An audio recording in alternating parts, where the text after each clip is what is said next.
Hello everyone, welcome back to our channel. আমি সুজাতা অনেক ভালোবাসা দিয়ে আজকের ব্লগটা শুরু করলাম।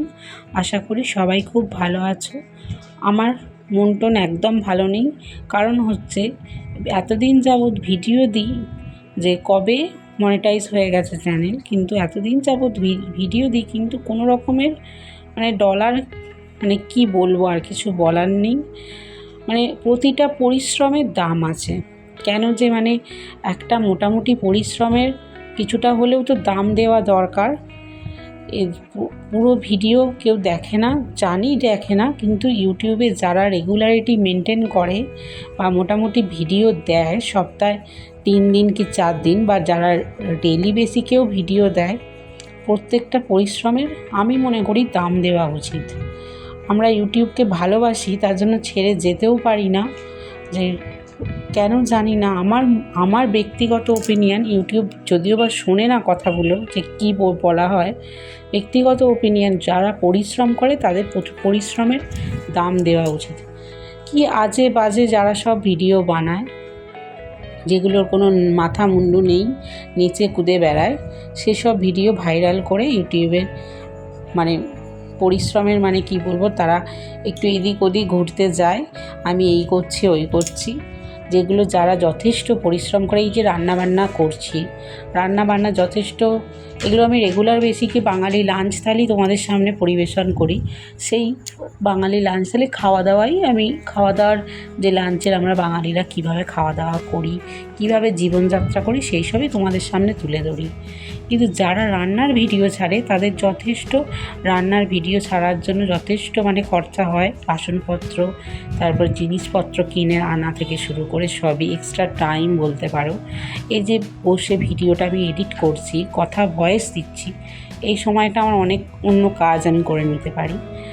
তো সুতরাং যারা রেগুলার বেসিকে মোটামুটি ভিডিও ছাড়ে, তাদের পরিশ্রমের আমি মনে করি, ব্যক্তিগত ওপিনিয়ন আমার, যে ইউটিউবের উচিত যে কিছুটা অন্তত ভাবা, এই যে চ্যানেলগুলো এতটা খাটছে, যে রেকমেন্ডেডে অন্তত আনা উচিত।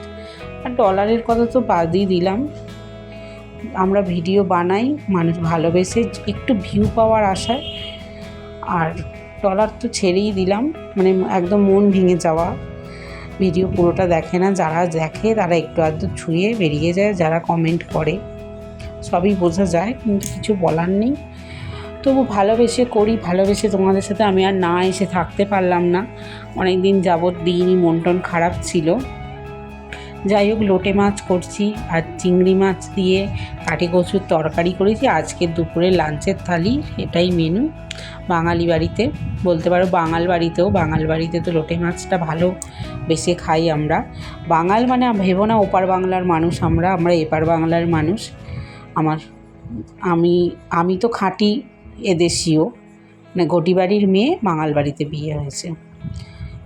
শ্বশুরমশাই, দাদা শ্বশুর সব আর্মিতে চাকরি করতো, সুতরাং ইন্ডিয়ান আর্মিতে, সুতরাং কোনো ওপর বাংলার কোনো কেসই নেই।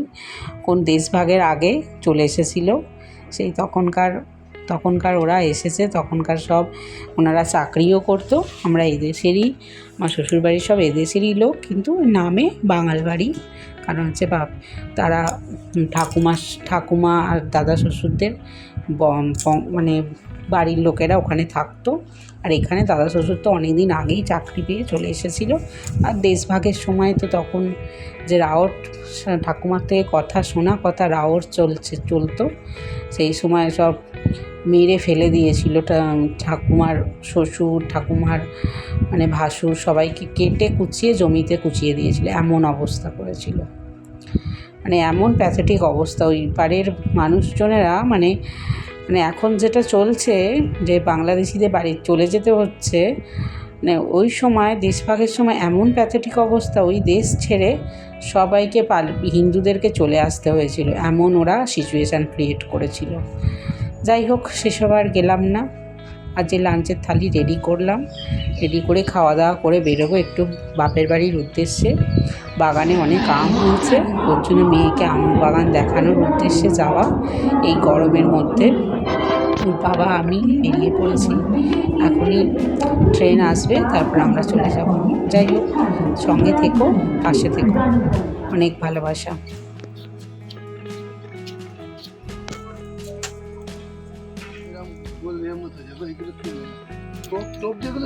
হ্যাঁ, এটা না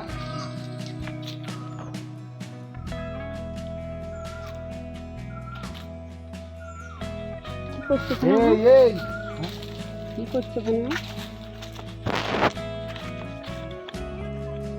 হ্যাঁ যাবো। টুকি, সোনা টুকি।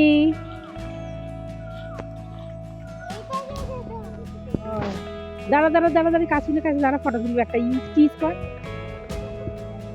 ওই দেখ কাজ শুনে, কি সুন্দর। হাত দিবি না, হাত দিবি না। হ্যাঁ